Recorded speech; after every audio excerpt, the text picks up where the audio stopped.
زبیر صاحب کا کلپ ہے اس مناظرے کے حوالے سے، وہ ہم آپ کے سامنے پیش کرتے ہیں انشاءاللہ، اور شاید مکمل طور پہ جو انہوں نے دلائل دیے ہیں وہ تو نقد نہ کر سکوں آج کے پروگرام میں، لیکن آئندہ پروگرام میں انشاءاللہ ہماری کوشش ہوگی کہ اسی کو ہم نقد کر لیں۔ تو یہ پہلے آپ دیکھیں، یہ کلپ آپ دیکھ لیں تو پھر اس کے بعد ہی دیکھیں۔ ناظرین یہ کلپ۔ السلام علیکم ورحمۃ اللہ وبرکاتہ۔ وعلیکم السلام۔ اویس ربانی صاحب کے شو میں ایک صاحب نے جن کا نام یاسین قادری ہے، صحابہ کرام کے حوالے سے، حضرات شیخین کے حوالے سے، حضرت ابوبکر، حضرت عمر رضی اللہ عنہما کے حوالے سے، حضرت عثمان غنی رضی اللہ عنہ کے حوالے سے بہت ہی گھٹیا، سطحی اور بدبودار قسم کی گفتگو کی ہے۔ اچھا، پہلے یہ باتیں جو ان کی ہے کہ بہت گھٹیا، بدبودار اور پتہ نہیں کیا کیا الفاظ استعمال کیا، میرا آپ کو مشورہ ہے ڈاکٹر صاحب آپ ایسے الفاظ استعمال نہ کریں۔ آپ یہ ان لوگوں میں جو آج جوابات دے رہے ہیں، پتہ نہیں اپنے دلائل ریکارڈ کر رہے ہیں، تھوڑے سے سلجھے ہوئے انسان ہیں۔ آپ اپنی ویڈیوز کو اس طرح کے الفاظ استعمال کر کے خراب نہ کریں اپنی ویڈیوز کو، اور اسی طرح علمی ہی رکھیں۔ ٹھیک ہے، آپ کے دلائل کیا ہیں، آپ کے دلائل کو ہم نقد کر لیں گے، لیکن اپنے الفاظ کو جو ہے وہ اس طرح کے الفاظ استعمال نہ کریں۔ میں نے سن کے مجھے تعجب ہوا آپ ایسے الفاظ استعمال کر رہے ہیں۔ ایک تو انہوں نے حضرت ابوبکر اور حضرت عمر رضی اللہ عنہما پہ تان کیا ہے۔ مجھے تعجب ہے کون سا تان کیا انہوں نے، کہہ رہے ہیں تان کیا ہے۔ وہ تان کیا ہے؟ اگر کہا ہے کہ فرار کیا ہے تو قرآن نے کہا ہے صحابہ کے بارے میں، حدیث میں موجود ہے، تو پھر حدیث اور اللہ کے رسول نے تان کیا ہے ابوبکر عمر کے اوپر، یعنی یہ بات بالکل آپ کی درست نہیں ہے کہ یہ دونوں بزدل تھے، معاذ اللہ ثم معاذ اللہ۔ تو یہ آپ کی حدیثوں میں ہے، یجبنہ و یجبنون، یہ وہاں پہ حدیثوں میں موجود ہے، تو پھر کیا راویوں نے، محدثین نے، سب نے پھر تان کیا ہے؟ اور جنگوں سے بھاگ جاتے تھے، یہ بھی حدیثوں میں موجود ہے کہ بھاگ جاتے تھے، امر اللہ کہہ کے جو ہے وہ جنگوں سے بھاگ جاتے تھے۔ تو پھر یہ جنگوں سے بھاگنا اگر یہ توہین ہے، تو یہ جو قرآن نے کہا ہے کہ تم بھاگ رہے ہو، تو یہ کیا ہے؟ یہ قرآن نے پھر توہین کیا ہے صحابہ کی۔ اور دشمنوں کی پناہ لیتے تھے، اور خاص طور پہ حضرت عمر رضی اللہ عنہ کے بارے میں یہ جو معروف ہے کہ ان کے اسلام لانے سے مسلمانوں کو بڑی قوت ملی، اسلام کو بڑی قوت ملی، تو یہ بالکل غلط ہے۔ ہاں، یہ غلط ہے، مراد رسول وہ نہیں ہے۔ آپ لوگ جو ہے نا اپنے کانفرنسوں کے نام بھی لکھ رہے ہیں کہ مراد رسول نہیں ہے، غلط ہے۔ آپ نے جو حدیث پیش کی وہ بھی انشاءاللہ ہم ابھی اپنے ناظرین کو دکھا دیں گے کہ وہ کیا حدیث ہے، اس کی کیا حیثیت ہے۔ حالانکہ اسلام لانے کے بعد وہ تو اپنے گھر میں چھپ کے بیٹھ گئے تھے۔ جی، یہ بھی آپ کی حدیث ہے، آپ نے خود اسی پروگرام میں آگے بیان بھی کیا ہے۔ تو یہ اگر توہین ہے تو آپ کے بخاری مسلم نے یہ توہین کی ہے۔ یہ ان صاحب کا بیانیہ تھا۔ نہیں، یہ بخاری کی حدیث ہے، بیانیہ وہ صاحب کا نہیں ہے، بخاری کی حدیث ہے، قرآن کی آیات ہیں۔ بہت سے لوگوں نے اس حوالے سے ریئیکشنری ویڈیوز بنائی ہیں، رسپانس دیا ان کو، تو ہم یہ چاہتے ہیں کہ صحیح احادیث کی روشنی میں ابھی اس ایپیسوڈ میں حضرت عمر رضی اللہ عنہ کے حوالے سے ان صاحب کے بدبودار جو کلمات ہیں ان کا ہم ایک تحقیقی جائزہ پیش۔ پھر وہی الفاظ انہوں نے استعمال کیے ہیں، حالانکہ وہ چلیں ان الفاظ کو ہم اسکیپ کرتے ہیں۔ پھر اس کے بعد ایک نیکسٹ ایپیسوڈ میں ہم حضرت عثمان رضی اللہ عنہ کے حوالے سے ان صاحب کا جو طعن و تشنیع ہے اس کو بھی ہم دیکھیں گے انشاءاللہ۔ وہ آپ کی ویڈیو آ جائے گی تو ہم ان کا بھی نقد کر لیں گے۔ یہ ہمارے سامنے اسکرین پہ سنن ترمذی کی روایت ہے۔ دیکھیں، یہ آپ دیکھیں سنن ترمذی کی روایت ہے۔ اچھا، ڈاکٹر صاحب وہ آدمی ہیں کہ جو بخاری مسلم کی جو احادیث ہیں اس کو بھی نقد کرتے ہیں اور انکار کرتے ہیں اور کہتے ہیں کہ اس میں فلاں فقرات ٹھیک نہیں ہے، فلاں ہے یا فلاں نہیں ہے۔ تو ڈاکٹر صاحب وہ انسان ہے، لیکن یہاں پہ یہ سند بالکل بھول جاتے ہیں ڈاکٹر صاحب۔ وہ صرف کہتے ہیں کہ البانی صاحب نے بس کہا ہے کہ صحیح ہے، اور اسی پہ اکتفا کر کے آگے حدیث بیان کر رہے ہیں۔ 3681 علامہ البانی نے اس کو صحیح کہا ہے کہ اللہ کے رسول صلی اللہ علیہ وسلم نے دعا کی تھی۔ کیا دعا کی تھی؟ اللہم اعز الاسلام باحب هذین الرجلین الیک بابی جہل او بعمر بن الخطاب۔ یہ ان کی جو روایت ہیں، جو بیان یہ کر رہے ہیں، اسے البانی نے صحیح کہا ہے، لیکن اس کی سند یہاں پہ یہ خود دیکھیں، دیکھ بھی رہے ہیں، خارجہ بن عبداللہ الانصاری، اس کی سند میں آپ دیکھیں یہاں پہ، جہاں پہ میں یہ لگا رہا ہوں نشان یہاں پہ ہے نا، خارجہ بن عبداللہ الانصاری۔ یہ انشاءاللہ ہم آپ کو بتا دیں گے کہ یہ ابھی صحیح روایت ہے یا صحیح نہیں ہے۔ یا اللہ ان دو میں سے ایک شخص کے ذریعے سے آپ اسلام کو قوت اور طاقت عطا فرمائیں۔ اچھا، خود یہ بات کرنا کہ ان دو میں سے کسی ایک کے ذریعے سے، خود یہ بات کرنا دلیل ہے کہ یہ رسول اللہ کا کلام نہیں ہے۔ رسول خدا ہدایت دینے میں وہ کنجوسی کا اظہار نہیں کرتے، بخل کا اظہار نہیں کرتے کہ کہیں کہ ایک کو ہدایت ملے وہ دوسرے کو نہ ملے۔ خود یہ بات کرنا کہ ان دو میں سے کسی ایک کو ہدایت دے کر اس کے ذریعے سے اسلام کو عزت دیں، یہ خود متن ان الفاظ یہ دلیل ہے کہ رسول اللہ کا کلام نہیں ہے۔ رسول اللہ تو سب کے لیے ہدایت کی بات کرتے ہیں، یہ بات بالکل بھی آپ کی درست ہے، اور یہی اس حدیث سے ہدایت ہی مراد ہے۔ اگر آپ کہیں کہ نہیں اسلام کو عزت ملے تو دیکھیں اس کے اوپر بھی آپ کے اپنے علماء نے نقد کیا ہے۔ اکرمہ نے کہا کہ معاذ اللہ کہ ہم کہیں جناب عمر کی وجہ سے اسلام کو عزت ملی ہو، اکرمہ کہتے ہیں، آپ کی کتابوں میں ہے۔ اکرامہ کہتے ہیں کہ معاذ اللہ کہ ہم کہیں کہ حضرت عمر کی وجہ سے اسلام کو عزت ہے، بلکہ وہ کہتے ہیں نہیں، حدیث اس طرح پڑھ لیا کریں کہ اللہم اعز عمر بن الخطاب بالاسلام، کہ اللہ اسلام کے ذریعے سے عمر بن الخطاب کو عزت دے. یعنی یہ خود یہ بات کرنا، اگر آپ مراد یہ لے رہے ہیں کہ عزت اسلام کو ملے، تو ظاہر ہے آپ کے اکرامہ جو بخاری کا راوی آپ کی دیگر روایتوں میں موجود ہیں، وہ اس چیز کو نقد کر رہے ہیں. اگر یہ مراد ہے کہ صرف ہدایت ہیں تو رسول خدا کے کلام ہو ہی نہیں سکتا. کیوں نہیں ہو سکتا؟ چونکہ رسول خدا ایک کی ہدایت کی بات نہیں کرتے، دونوں کی ہدایت کی بات کرتے. کیا مسئلہ تھا اگر رسول خدا کہتے دونوں کی وجہ سے، یا دونوں کو ہدایت ملے، دونوں کو اسلام کی وجہ سے عزت دیں؟ کیا مسئلہ تھا؟ یعنی کوئی بات آتی، یعنی کیوں ایک کو مختص کیا ہے؟ یعنی کیوں دو نام لے کر کہیں کہ اسے ایک کے ذریعے سے بتا دیں؟ یہ دو لوگ کون ہیں؟ ایک ابو جہل تھا اور دوسرا عمر بن خطاب تھا. اور ساتھ میں روایت میں کیا الفاظ ہیں؟ اچھا، یہ ابو جہل کہہ رہے ہیں، ابو جہل تھا، عمر بن خطاب تھا. یہ اس کے اضطراب بہت پایا جاتا ہے. بعض روایات میں ہے کہ نہیں، ولید بن مغیرہ ہے، ابو جہل نہیں ہے. چونکہ راوی پھر بھول جاتے تھے نا، راویوں کو صرف جناب عمر کا نام یاد آتا ہے. انہوں نے جناب عمر کے لیے یہ حدیث بنائی ہے نا، تو وہ بیان کر دیتے. پھر ابو جہل کا نام بعض بھول گئے ہیں، انہوں نے ولید بن مغیرہ کا نام لکھا ہے. کان احبہما الیہ عمر، اور ان دونوں میں سے عمر اللہ کے محبوب نکلے. یہ عجیب ہے. یہاں پہ اس متن میں ایک اور بات بھی آپ دیکھیں کہ یہ کہتے ہیں کہ بأحب ہذین الرجلین، کہ ان دو میں سے سب سے زیادہ جو محبوب ہوں. آپ اندازہ کر لیں کہ یہ لوگ کہتے ہیں کہ مولا علی حق کے زیادہ قریب ہیں اور جناب معاویہ بھی حق پر ہیں. کیوں؟ کیونکہ وہاں پہ احق کے الفاظ استعمال ہیں کہ یہ حق کے زیادہ قریب ہیں، اور یہاں پہ احب کے الفاظ ہیں. بس آپ کے اس منطق کے مطابق اللہ جناب عمر سے بھی محبت کرتا ہے اور ابو جہل سے بھی محبت کرتا ہے، لیکن جناب عمر سے زیادہ محبت، ابو جہل کی نسبت تھوڑا سا زیادہ محبت کرتے ہیں. تو یہ متن خود دلیل ہے، یہ عبارت خود دلیل ہے کہ رسول اللہ کا کلام نہیں ہو سکتا. لیکن اس کے اوپر ہم انشاءاللہ بیان کر لیں کہ بعد میں جس کے سند ہے، سند بھی انشاءاللہ آپ کی خدمت میں ہم رکھیں گے. حضرت عمر رضی اللہ عنہ کو اللہ سبحانہ وتعالیٰ نے جو ہے وہ ہدایت دے دی. اللہ کے رسول صلی اللہ علیہ وسلم کی دعا یہ تھی کہ یا اللہ، ان دونوں میں سے ابو جہل اور عمر بن خطاب میں سے جو آپ کو زیادہ محبوب ہے، اس کے ذریعے سے اسلام کو قوت اور طاقت بخش. یعنی دونوں محبوب ہیں، لیکن آپ کو جو زیادہ محبوب ہیں ان کے ذریعے سے اسلام کو قوت اور طاقت بخشیں. حضرت عمر بن خطاب رضی اللہ عنہ ایمان لے آئے. تو یہ رسول اللہ صلی اللہ علیہ وسلم کی دعا کا نتیجہ ہے. اور دعا بھی کیا ہے کہ آپ صرف خود کہہ رہے ہیں کہ یہ دونوں لوگ ایسے ہیں، دونوں کی پرسنالٹی ایسی ہے. ابو جہل بھی سردار تھا، حضرت عمر بن خطاب رضی اللہ عنہ تو زمانے جاہلیت سے پہلوانی کرتے تھے. ان کی سیرت تو اٹھا کے دیکھیں. یہ پہلوانی کرتے ہیں، اس کے اوپر آپ دلیل لے کے آتے. آپ کی ویڈیو کو جو ہے اور بھی چار چاند لگتے اگر آپ دلیل پیش کرتے کہ انہوں نے زمانے جاہلیت میں کیا کارنامے انجام دیے ہیں، کون سے لوہے منوائے ہیں، تاکہ وہ بھی آپ پیش کرتے ہیں. کاش آپ دلائل پیش کرتے. اچھا، فی الحال ہم مزید ان کی ویڈیو ابھی فی الحال نہیں دیکھتے. فی الحال ہم آپ کے سامنے رکھتے ہیں کچھ اسی حدیث کے حوالے سے ہم آپ کے سامنے کچھ مستندات رکھتے ہیں. سب سے پہلی بات یہ کہ اس حدیث میں عمرین کا الفاظ بھی ہیں، بأحب عمرین، کہ ان دو عمر، چونکہ ابو جہل کا نام بھی عمر تھا، ابو جہل کا نام بھی عمر تھا. تو یہاں پہ یہ بھی ہیں کہ بأحب عمرین کے الفاظ بھی ہیں. وہ بأحب عمرین کے الفاظ اگر آپ دیکھیں تو وہ تو بالکل بھی ایک ضعیف روایت ہے اور غیر ثابت شدہ ہے. یہ جناب جلال الدین سیوطی کی کتاب ہے الدر المنتصرہ فی الاحادیث المشتہرہ. یہ جلال الدین سیوطی کی کتاب ہے، دارالکتب العلمیہ سے یہ چھپی ہے. اس کے 42ویں جلد پر 42ویں صفحہ پہ یہ دیکھیں، وہ کہتے ہیں قد اشتہر هذا الحدیث الان باللفظ بأحب العمرین. یہ بأحب العمرین سے یہ حدیث بہت مشہور ہے. ولا اصل له فی شیء من طرق الحدیث. کہتے ہیں کہ طرق حدیث میں کہیں پر بھی کوئی بھی یعنی موجود نہیں ہے کہ یہ ثابت ہو ان الفاظ کے ساتھ. اب میرے بھائی یہ عبارت ایک اور دیکھیں، منہاج السنۃ النبویہ. یہ عبارت ہے منہاج فی نقد کلام شیعۃ القدریہ، ابن تیمیہ کی کتاب ہے.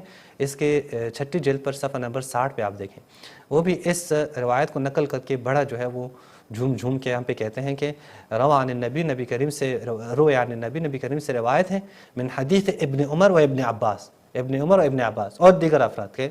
عبداللہ ابن مسعود کی طرف اشارہ ہے، انشاءاللہ وہ بھی ہم آپ کے سامنے پیش کریں گے کہ اللہ نے کہا کہ رسول اللہ نے کہا اے اللہ، اسلام کو عزت تو ابو جہل یا عمر ابن خطاب کی وجہ سے. اب ہم آتے ہیں اس حدیث کی سندوں کی طرف. یہ حدیث جہاں پہ عبداللہ بن عمر سے روایت ہیں، وہاں پہ خارجہ موجود ہیں. جیسا کہ آپ نے دیکھ بھی لیا، خارجہ وہاں پہ موجود ہیں. تو پہلے اس کے بارے میں آپ دیکھیں، یہ ہے ذخیرۃ الحفاظ. یہ کتاب جو ہے آپ دیکھ لیں، یہ کس کی کتاب ہے؟ یہ ابن قیسرانی کی کتاب ہے، اور اس کے جلد اول پہ صفحہ نمبر 280 پر یہ حدیث کیا ہے؟ اللہم اعز الاسلام بعمر بن الخطاب. کہتے ہیں یہ مختلف الفاظ سے یہ حدیث وارد ہوئی. مسلم بن خالد الزنجی اس نے اس کو نقل کیا ہے، رواہ مسلم بن خالد الزنجی عن ہشام عن ابی عن عائشہ. وهذا عن ہشام رواہ الزنجی، زنجی نے جو نقل کیا ہے وہ متروک الحدیث، ہشام سے جو زنجی نے نقل کیا ہے یہ متروک الحدیث ہے۔ اچھا پھر دوسری سند میں کون ہے؟ نضر ابن عبد الرحمن ابی عمر الخزاز الکوفی، اس نے نقل کیا ہے، کہتے ہیں نظر جو ہے یہ بھی متروک الحدیث ہے۔ یعنی آپ دیکھیں راویوں کی یہ حالت ہے، اگر یہ حدیث ائمہ اہل بیت کے بارے میں ہوتی تو یہ لوگ کب سے جو ہے اس کے اوپر وہ سند کے ویڈیوز ریکارڈ کر چکے ہوتے کہ اس کی سند ضعیف ہے۔ پھر یہ روایت ایک اور سند سے ہے، وہ خارجہ بن عبداللہ بن سلیمان، وہی خارجہ کہ جو جہاں سے جناب جس کی سند سے جناب ڈاکٹر صاحب نے بھی روایت پڑھ لی، اس نے زید بن ثابت سے اور نافع سے ابن عمر سے، وہ خارجہ ضعیف، اور خارجہ کیا ہے؟ یہ ضعیف ہے۔ یہ ایک دلیل ہو گئی۔ اب ایک اور دلیل بھی آپ کو خارجہ کے اوپر دے دیتا ہوں۔ یہ پھر وہی کتاب ذخیرۃ الحفاظ، وہی کتاب ہے، اس کی دوسری جلد پر صفحہ نمبر 100 پر آپ دیکھیں، یہاں پہ کیا کہتے ہیں؟ رواہ خارجہ بن عبداللہ بن سلیمان، اس نے یہ روایت کی ہے، وہ خارجہ ضعیف، خارجہ ضعیف ہے۔ ایک اور جگہ پہ بھی 179 جو صفحہ ہے اس پہ بھی کہتے ہیں خارجہ ضعیف ہے۔ یہ کتاب الضعفاء والمتروکین تالیف ہے شیخ امام کس کی؟ یہ ابن جوزی کی تالیف ہے۔ اس کے جزء اول پر سارے جو متروک اور ضعیف راوی ہیں ان کے اوپر ہے۔ یہ لے کے آئے ہیں خارجہ بن عبداللہ بن سلیمان، یہ کون ہے؟ احمد و دارقطنی نے کہا ہے کہ یہ ضعیف ہے۔ شرح سنن النسائی، یہ دیکھیں آپ کتاب، اس کے جو ہے وہ شرح سنن النسائی کی جو کتاب ہے، یہاں پہ سابع یعنی 7ویں جلد پر صفحہ نمبر 66 میں یہاں پہ بھی خارجہ بن عبداللہ بن سلیمان بن زید اس کی کہتے ہیں، احمد نے کہا ہے کہ یہ ضعیف ہے، ابن جوزی نے کہا ہے کہ اسے دارقطنی نے بھی ضعیف قرار دیا ہے۔ بس یہ آپ کے ایک راوی کی حالت ہو گئی کہ جو کہتے ہیں کہ یہ کیا ہے، یہ ایک ضعیف راوی ہے، تو ایک ضعیف راوی کی روایت آپ پیش کرتے ہیں۔ یہ عبداللہ بن عمر سے ایک اور سند کے ساتھ ہے، اور اس میں مبارک بن فضالہ ہے، یہ بھی میں آپ کے سامنے رکھوں تاکہ کل آپ کے سامنے کوئی یہ نہ کہیں کہ نہیں اس کے تو ایک اور سندیں بھی موجود ہیں۔ میں آپ سارے سندیں جو یہاں پہ ذکر ہوئے ہیں اس روایت کے لیے وہ آپ کے سامنے رکھتا ہوں۔ حدیث المستدرک علی الصحیحین حاکم نشاپوری کی کتاب ہے، اس کی تیسری جلد پر صفحہ نمبر 94 پر یہ مبارک بن فضالہ، آپ دیکھیں یہی روایت جو نقل کرتے ہیں اللہم اعز الاسلام بعمر، یہ یہاں پہ اس کے کیا کون ہے؟ مبارک بن فضالہ، اس نے اور عبیداللہ بن عمر سے روایت کی ہے۔ اب اس کے آپ دیکھیں کہ اس کے بارے میں کیا کہتے ہیں۔ مبارک بن فضالہ مدلس، یہ مدلس راوی ہے، ولم یصرح بالتحدیث ہونا، اور یہاں پہ بھی کوئی صراحت نہیں ہے، بلکہ کیا کہا ہے میں دوبارہ بھی آپ کے سامنے دکھا دوں، مبارک بن فضالہ ان عبیداللہ بن عمر، یعنی تدلیس مدلس راوی ہے، اور اس نے یہ دونوں روایتیں آپ دیکھیں عبیداللہ ابن عمر سے نقل کی ہے، اور کوئی یہ نہیں کہا ہے کہ سمعت عبیداللہ یا حدثنا عبیداللہ، یہ ان کے محقق نے خود ہی کہا ہے۔ اب ہم چلتے ہیں اس کی ایک اور سند کی طرف کہ جو یہ تو ابن عمر سے تھی، اب ہم آتے ہیں ابن عباس سے جو سندیں اس کی موجود ہیں۔ یہ آپ دیکھیں ترمذی کی جامع ترمذی، اگر آپ دیکھیں یہ جامع ترمذی، اس کے جو ہے وہ البانی صاحب کا یہاں پہ وہ ہے حاشیہ ہے، اس کے صفحہ نمبر کیا بنتا ہے 1052 پہ یہ لے کے آئے ہیں یہی حدیث، اللہم اعز الاسلام بابی جہل ابن ہشام وبی عمر ابن الخطاب۔ یہاں پہ یہ کہتے ہیں البانی کہتے ہیں ضعیف جداً، یہ سخت قسم کا ضعیف ہے، کیوں؟ چونکہ اس میں نظر ابی عمر راوی وہ متروک راوی ہے، جو پہلے بھی ہم نے آپ کو دکھا دیا۔ بس یہ جو ابن عباس کی سند ہے اس میں نظر ابی عمر راوی ہے اور یہ بھی متروک ہے، بس یہاں سے بھی یہ صحیح ثابت نہیں ہوتی۔ جو دوسری سند ہے ابن عباس سے وہ مستدرک علی الصحیحین میں اس نے ذکر کیا ہے، حاکم نشاپوری نے اس کی تیسری جلد پہ صفحہ نمبر 94 پہ وہ لے کے آئے ہیں، یہ آپ دیکھیں، اور اس کو بھی میں آپ کے سامنے یہ عبداللہ بن جعفر الفارسی ہیں، یہ بھی ثقہ راوی نہیں ہے، اس کی وثاقت بھی ثابت نہیں ہے جو اس سند میں ہے۔ نیز اس میں مجالد بن سعید بھی ہے، اور دو میں آپ دیکھیں مجالد بن سعید کون ہے؟ حافظ ابن حجر نے لکھا ہے تقریب میں لیس بالقوی وقد تغیر فی آخر عمری، اصلا یہ قوی راوی بھی نہیں ہے، اور آخر میں اس کا حافظہ بھی خراب ہو چکا تھا، متغیر ہو چکا، اختلاط کا شکار ہو چکا تھا۔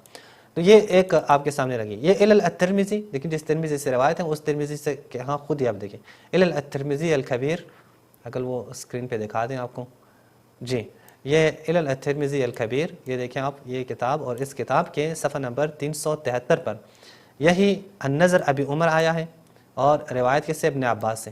یہاں پہ کہتے ہیں سألت محمدا عن هذا الحدیث، اس حدیث کے بارے میں میں نے کس سے پوچھا؟ محمد سے پوچھا۔ محمد کون ہے؟ یعنی وہی جناب ترمذی۔ وہ کہتے ہیں نضر بن عبد الرحمن ابو عمر الخزاز ضعیف ذاہب الحدیث، یہ ضعیف ہے اور یہ ذاہب الحدیث ہے۔